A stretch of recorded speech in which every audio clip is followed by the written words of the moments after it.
Story RH, le podcast RH qui ne vous raconte pas d'histoire. Bienvenue à toutes, bienvenue à tous. History is made of stories. Dans cet épisode, nous partons à la recherche de la pierre philosophale du management, le modèle d'organisation idéal. Arrêtez tout. On a trouvé le modèle d'organisation idéal. La pierre philosophale, la recette miracle. Il suffit de suivre à la lettre les 5 bonnes pratiques de notre benchmark opérationnel hyper concret for good tech green bidule et vous n'aurez plus aucun problème. Mon rêve, la performance durable dans l'incertitude, sans risque, grâce à un modèle qu'il me suffit de dupliquer. Et concrètement, c'est satisfait ou remboursé ton truc ? En fait, c'est-à-dire que... Oui, c'est bien ce qui me semblait. Spoiler alert, la réponse était dans le titre. Il n'y a pas de modèle idéal. Et j'entends les petits malins là au fond de la salle qui vont nous dire qu'on affirme ça juste parce qu'on l'a pas encore trouvé. Alors désolé de vous décevoir, mais non, le modèle d'organisation idéal n'existe pas. Alors, c'est quoi l'histoire ? Revenons au début et au pourquoi. Au why, comme disent les consultants. Que nous sommes d'ailleurs. Bref, pourquoi parler de cette quête de modèle d'organisation idéal et surtout, pourquoi ceux que l'on connaît ne nous satisfont pas ? De manière schématique, de tout temps, l'entreprise a été confrontée à 2 contraintes. Être efficiente là maintenant, c'est la condition de sa survie, et s'adapter constamment pour continuer à être rentable dans la durée. Et le problème est simple à exprimer. On connaît les modèles d'organisation qui favorisent l'un ou l'autre, mais pas l'un et l'autre simultanément, en même temps. Expression bien connue qui marque l'existence d'un paradoxe qu'il faut gérer. Les modèles issus du taylorisme, ça répond très bien à l'enjeu de productivité, mais leurs propriétés sont antagonistes à celles des modèles qui favorisent l'adaptabilité ou l'innovation, qui eux reposent plutôt sur des structures plus plates, moins hiérarchiques, plus transverses en mode projet. L'étude des modes managériales est finalement assez révélatrice de cette quête. Elles ont toutes une finalité de même inspiration. Ouvrir un modèle taylorien trop rigide pour s'adapter seul aux évolutions de son environnement. Mais en fait, au fond, il suffirait peut-être de continuer à chercher, non ? C'est pas parce qu'on n'a pas encore trouvé le prince charmant qu'on doit crier sur tous les toits qu'il n'existe pas. Alors, pour le prince charmant, je sais pas, mais pour les modèles d'organisation, j'ai ma petite idée. On peut toujours continuer à chercher, mais le modèle d'organisation idéal n'existe pas, et ce pour 3 raisons.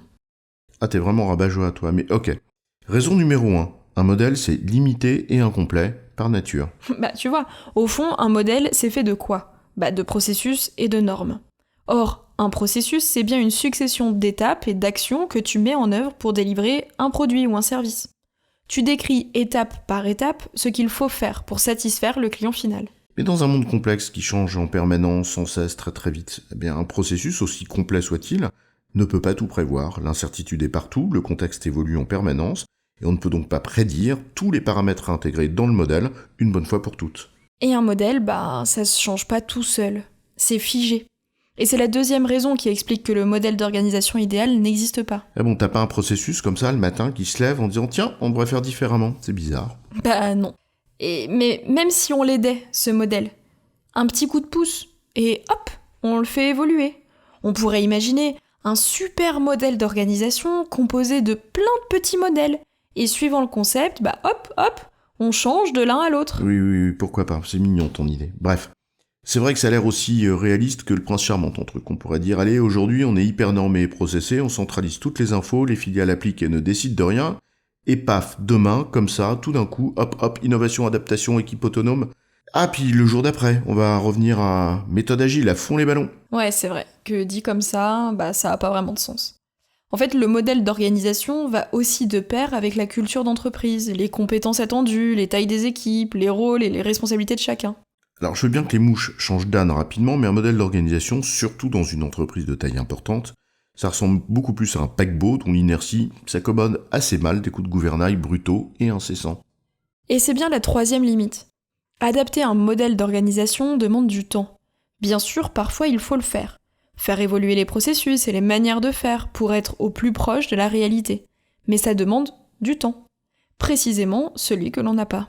Alors on peut certes changer tous les ans et mettre l'organisation sous tension en pensant s'adapter, mais en réalité, tant que les processus ne changent pas, ce sont les personnes qu'on met sous tension et on n'a pas résolu le problème. Ah tiens, j'ai une idée. Puisqu'aucun modèle ne convient, on arrête tout. On arrête les modèles. Stop les processus. On arrête tout. Ce serait pas finalement ça notre modèle idéal ? La fin des modèles, pour reprendre les mots de Gary Hamel. Waouh, l'entreprise libérée. Il y aurait beaucoup de choses à dire sur le sujet, mais allons à l'essentiel. Quand on est sur des volumes importants dans une grande entreprise avec de fortes contraintes industrielles par exemple, difficile de se passer de processus pour assurer la productivité. Or, dans allier productivité et agilité, y a productivité.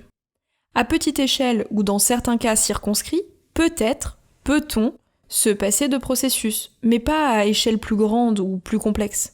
Sans compter les éventuels effets délétères que ces modèles, parce que ça reste des modèles, d'organisation peuvent aussi avoir sur les personnes, et c'est un autre sujet. Pour simplifier, on connaît les imperfections des modèles connus, et aucun ne semble véritablement répondre à la double exigence dont les entreprises ont besoin. Et en l'absence de modèle théorique idéal, les entreprises expérimentent. Oui, car elles n'ont pas le choix, c'est la difficulté qu'elles ont à résoudre, donc elles essayent, parfois en se laissant un peu charmer par les sirènes de certains, qui prétendent détenir la nouvelle pierre philosophale. En résumé, si on connaît les modèles d'organisation qui nous permettent de favoriser la productivité ou l'adaptabilité, on ne connaît pas celui qui permettrait de combiner les deux en même temps. Or, cette quête d'un modèle idéal est vraisemblablement vaine pour 3 raisons. Un modèle est par nature incomplet, il ne s'adapte pas tout seul, et le faire évoluer demande trop de temps. J'ai bon, chef ? Oui, tu as bon, mais on va pas en faire toute une histoire. Story RH, le podcast RH qui ne vous raconte pas d'histoire. Retrouvez tous les épisodes sur storyrh.fr.